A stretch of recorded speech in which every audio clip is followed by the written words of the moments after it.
오늘 우리가 함께 읽은 말씀을 가지고 얼굴이 붉어졌도다라는 제목으로 함께 말씀 나누기를 원합니다. 우리가 사복음서를 읽어보면 예수님께서 행하신 많은 이적들, 기적들을 볼 수가 있습니다. 그런 이적들 중에서 어떠한 기적들이 생각이 나십니까?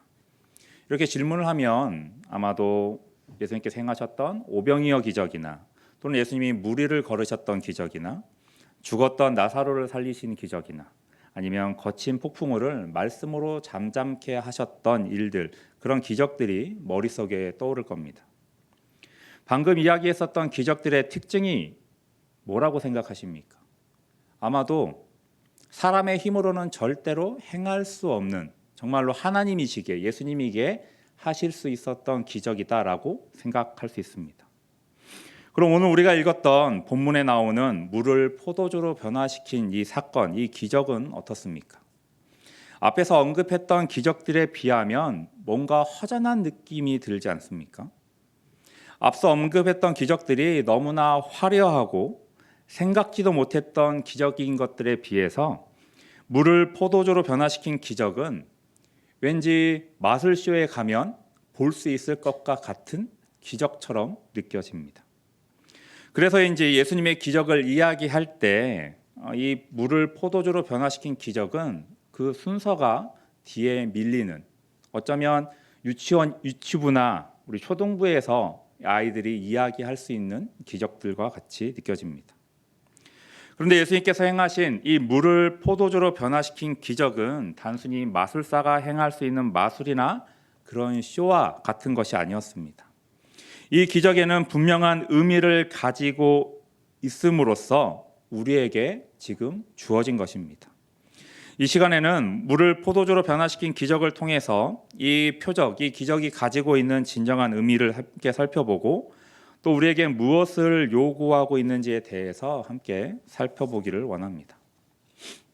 오늘 함께 읽은 본문에 나오는 사건은 우리가 너무나 잘 알고 있습니다. 예수님이 어머니와 함께 한 지인의 결혼식에 참석했습니다. 그런데 그 결혼식에서 준비한 포도주가 떨어졌고 이것을 마리아가 예수님에게 부탁하면서 예수님께서 물을 포도주로 변화시킨 사건입니다. 어떻게 보면 별것 아닌 것 같은 이 기적은 우리에게 아주 중요한 사실들을 이야기하고 있습니다. 물이 포도주로 변한 이 표적은 사복음서 중에서 유일하게 요한복음에만 기록되어 있습니다. 한 복음서에만 기록되어 있다고 해서 이 사건이 중요하지 않는 것은 아닙니다. 왜냐하면 이 기적은 예수님께서 공생애를 시작하시면서 펼치신 첫 번째 표적이 되기 때문입니다. 11절입니다. 예수께서 이 첫 표적을 갈릴리 가나에서 행하여. 성경은 분명하게 물을 포도주로 변화시킨 사건을 예수님께서 행하신 첫 표적이다라고 말하고 있습니다. 무엇이 되었든지 간에 첫 번째는 분명한 의미를 가지고 있습니다. 하물며 예수님께서 행하신 그 많은 사역들 중에서 첫 번째로 행하신 사역입니다. 아무런 의미가 없을 수가 없습니다. 그렇게 요한복음에는 이 표적을 기록했고 우리에게 전하고 있는 것입니다. 그런데 여기서 사용하고 있는 이 표적이라는 단어가 상당히 중요한 의미를 가지고 있습니다. 이 표적을 우리말로 보면 단순히 이적, 기적 또는 신비한 일이라는 뜻으로 해석할 수 있습니다. 그리고 또 우리 또한 표적이라는 단어를 볼 때 그러한 의미들로 받아들입니다.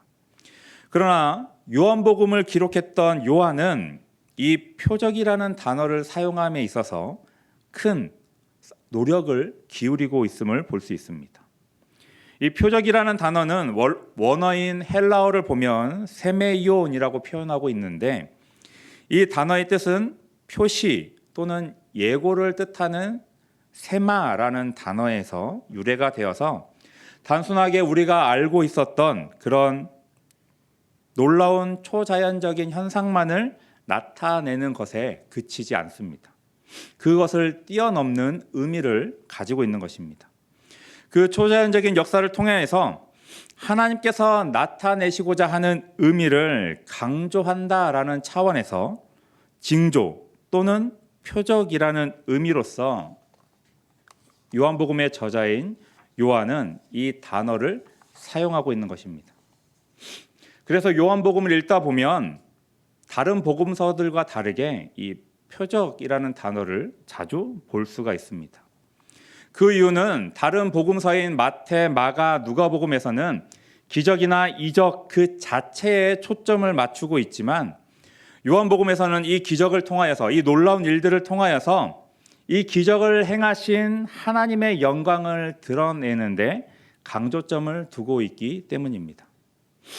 그런 뜻을 가지고 있는 표적이라는 단어를 요한은 지금 가나의 혼인잔치에서 물을 포도주로 변화시킨 사건을 이 표적이라는 단어를 사용하여 기록하고 있습니다. 그렇다는 것은 앞에서 설명했던 것처럼 이 물을 포도주로 변화시킨 사건을 통하여서 하나님의 영광을 드러내고자 하기 위해서입니다. 그리고 이것을 기록함으로써 우리에게 알려주고 있는 것입니다. 우리는 단지 마술쇼와 같은 기적으로만 이 물이 포도주로 변한 사건을 기억하는데, 물이 포도주로 변한 사건은 훨씬 더 크고 깊은 의미가 있다는 것을 이 표적이라는 한 단어가 우리에게 분명히 보여주고 있는 것입니다. 그리고 더 중요한 것은 예수님께서 이 표적을 보여주신 이유가 하나님의 영광을 드러나는 데 그치는 것이 아니라 더 중요한 의미를 품고 있음을 볼 수가 있습니다. 11절을 다시 한번 보겠습니다. 예수께서 이 표적을 갈릴리 가나에서 행하여 그의 영광을 나타내심에 제자들이 그를 믿으니라. 11절 마지막에 뭐라 기록되어 있습니까? 제자들이 그를 믿으니라. 예수님께서 물을 포도주로 변화시킨 표적을 보여주신 이유가 바로 여기에 있습니다. 그곳에 예수님과 함께했던 제자들로 하여금 예수님을 믿게 하기 위해서 예수님께서 이 표적을 보여주신 것입니다. 이 제자들은 1장에서 나오는 베드로와 안드레, 빌립 세 사람입니다. 그들이 예수님을 만나고 예수님을 따르고 있지만 아직 예수님을 향한 그 믿음이 굳건하지 못했기에 예수님이 이들에게 예수님께서 이 땅에 내려오신 하나님이 되심을 보여주셔야 했고, 또 그것을 통하여서 제자들의 믿음을 굳건케 할 필요가 있었습니다.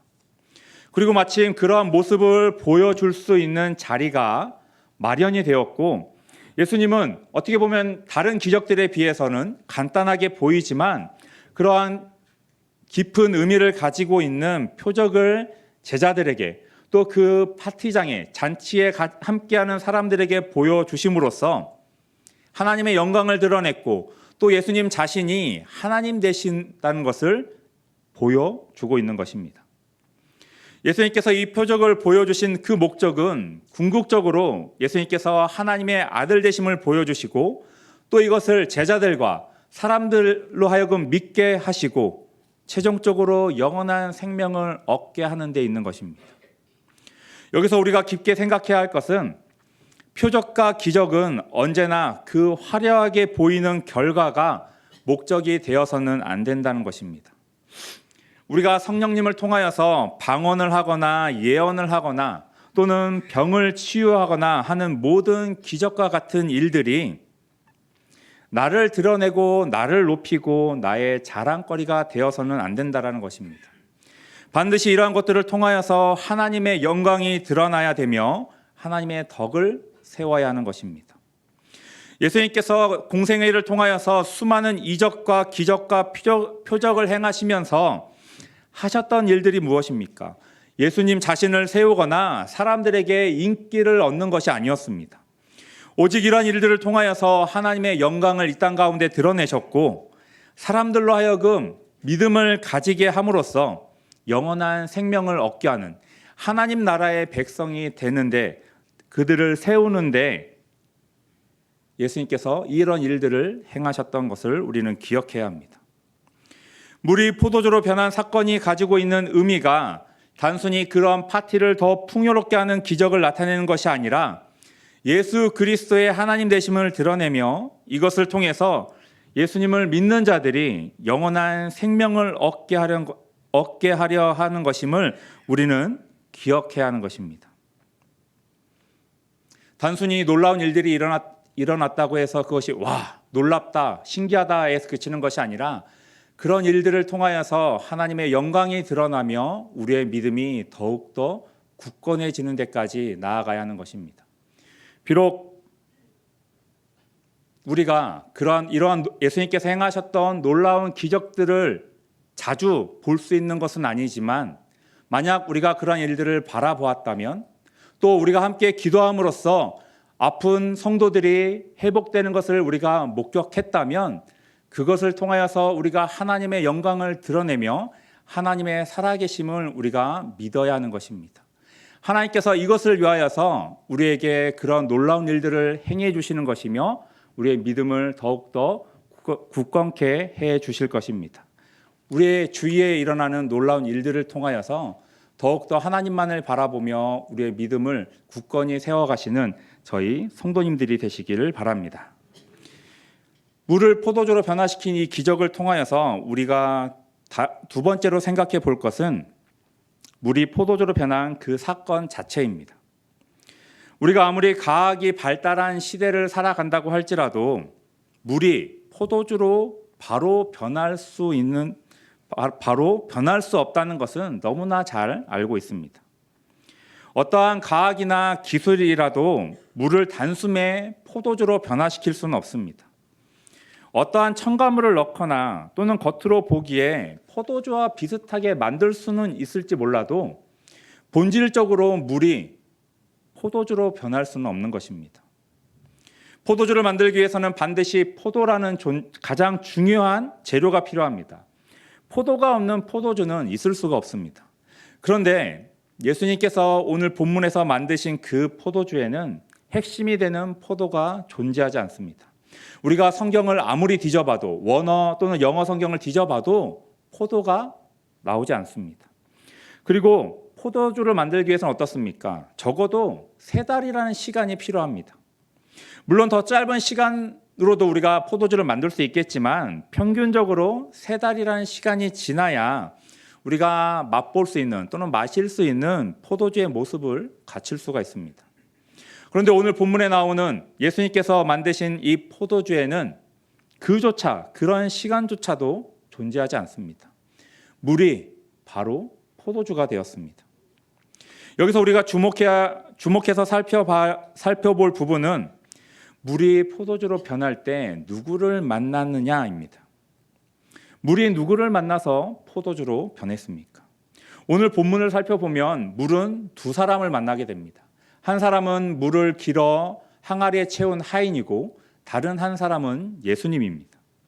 물이 하인을 만났을 때에는 하인이 그 우물물을 길어서 항아리에 부었을 때까지는 그 물에 아무런 변화가 생기지 않았습니다. 우물에서 나온 그대로 항아리로 들어갔습니다.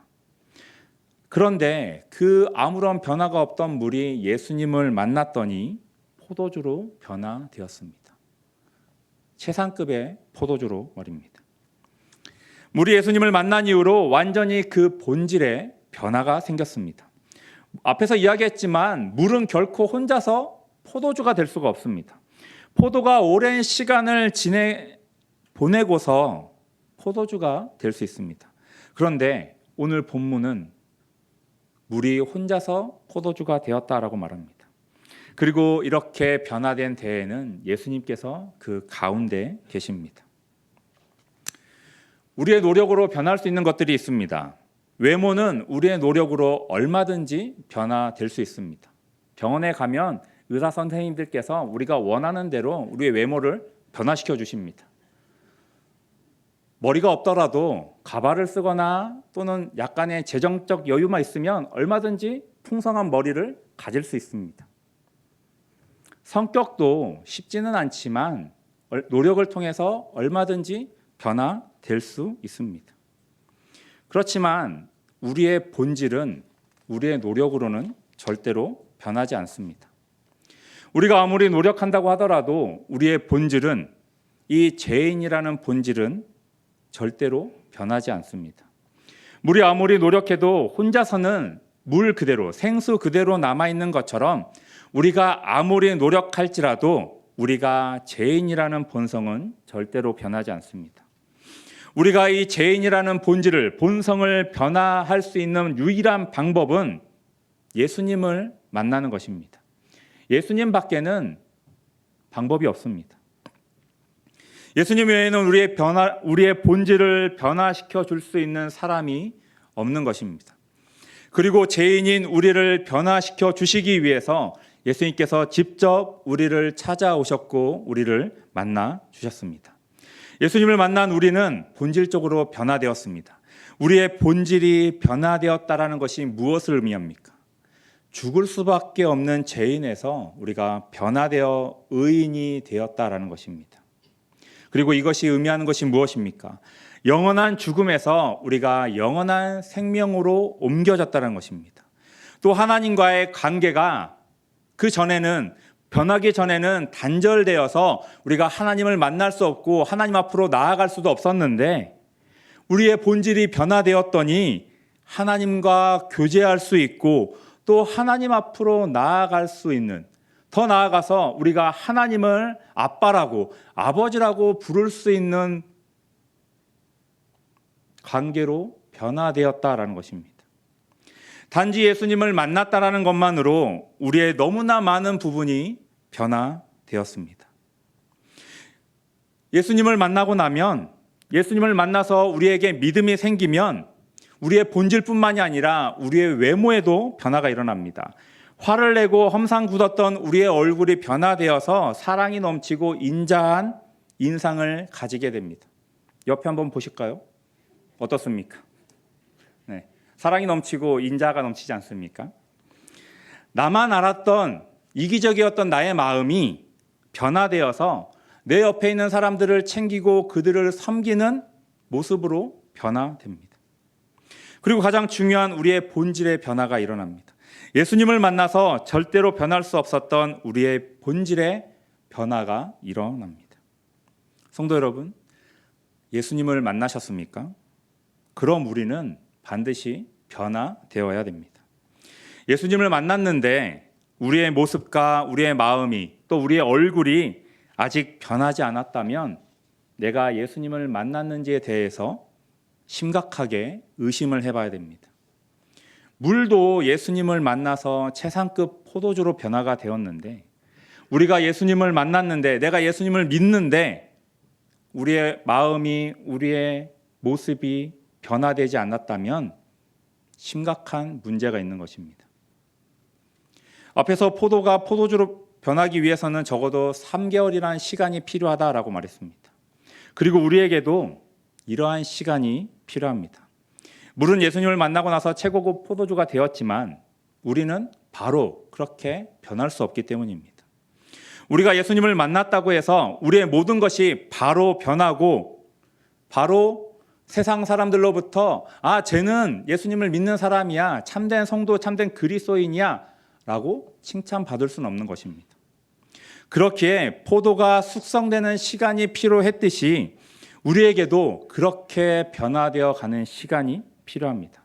이러한 시간을 성화라고 이야기합니다.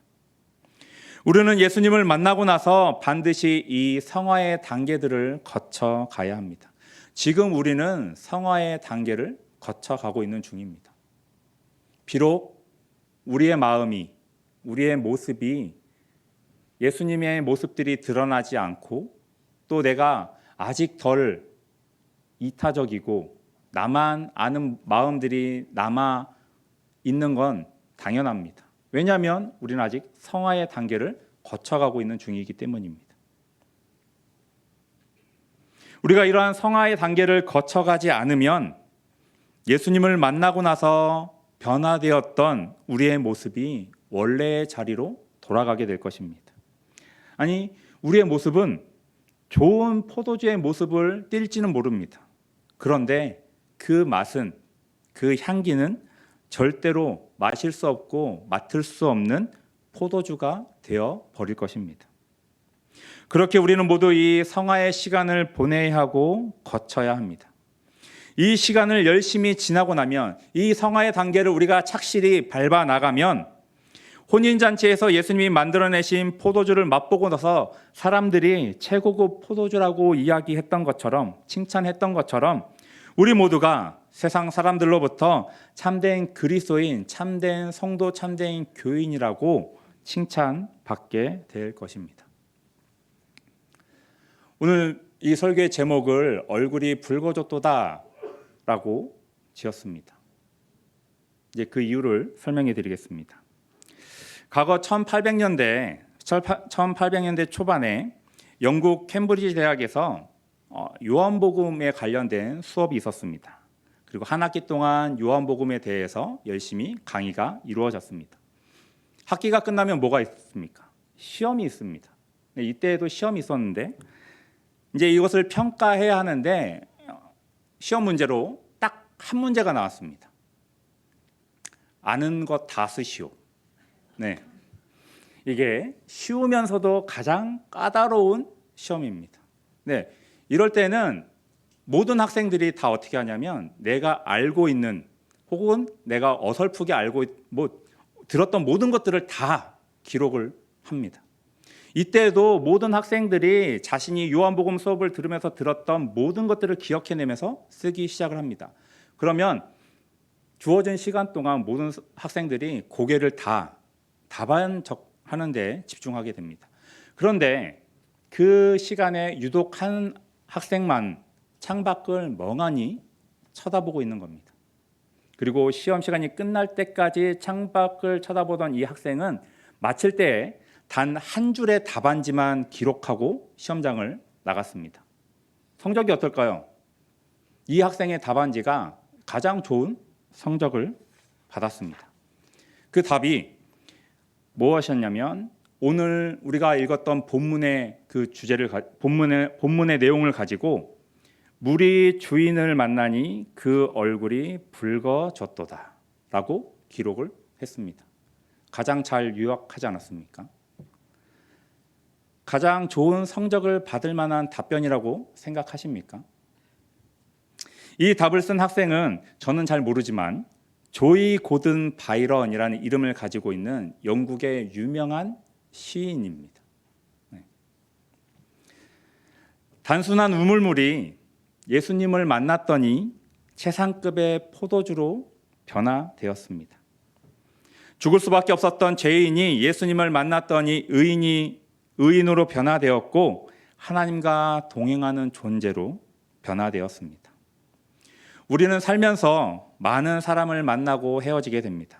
그리고 그 많은 사람들 중에는 나에게 많은 영향을 끼치는 사람들도 존재합니다. 하지만 나를 변화시킬 수 있는 유일한 사람은 예수님밖에 없다는 것을 기억하시길 바랍니다. 그리고 우리는 내가 만난 그 예수님을 통하여서 반드시 변화될 것입니다. 우리의 얼굴이, 내 얼굴이 붉게 변화되셨습니까? 예수님을 만나 예수님과의 사랑 속에서 우리의 얼굴이 붉어져야 합니다. 내 옆에 있는 성도들을 사랑하고 섬김으로써 우리의 얼굴이, 내 얼굴이 붉어져야 합니다. 또 어떻게 우리의 얼굴이 붉어질 수 있습니까? 말씀을 매일 묵상함으로써, 또 하나님께 매일 나아와 기도함으로써, 또 우리가 매주 모이는 구역 모임을 통하여서, 또 우리가 매주 드려지는 이 예배를 통하여서 우리의 얼굴이 붉어질 수 있습니다. 더 나아가서는 우리가 이제 3월부터 시작되는 성경 공부와 제자 훈련들을 통하여서도 우리의 얼굴이 붉어질 수 있습니다. 우리는 이러한 모습들을 통하여서 우리의 얼굴이 붉어졌을 때 우리는 세상 사람들로부터 칭찬받는 그리스도인이 될 뿐만 아니라 하나님께 영광을 올려드리는 하나님의 자녀, 하나님의 백성이 될 수 있는 것입니다. 나를 찾아오신, 또 나를 만나주신 그 예수님의 손을 붙잡고 그 얼굴을 붉게 변화시켜 나아가시는 저희 행복한 교회 성도님들이 되시길 바랍니다. 그리고 우리가 예수님을 만나 변화되었다라는 것을 날마다 확인하시고 계속해서 예수님을 닮아 변화되어 가시는 저희 성도님들이 되시길 바랍니다. 우리가 그러한 시간들을 착실히 보낼 때 마침내 이 땅에 오신 예수님 앞에 우리가 당당하게 설 수 있으며 또 하나님 앞에 나아갈 수 있는 것입니다. 날마다 우리의 얼굴을 붉게 변화시켜 나아가시며 하나님의 영광을 드러내시는 저희 성도님들이 되시길 바랍니다. 함께 찬송가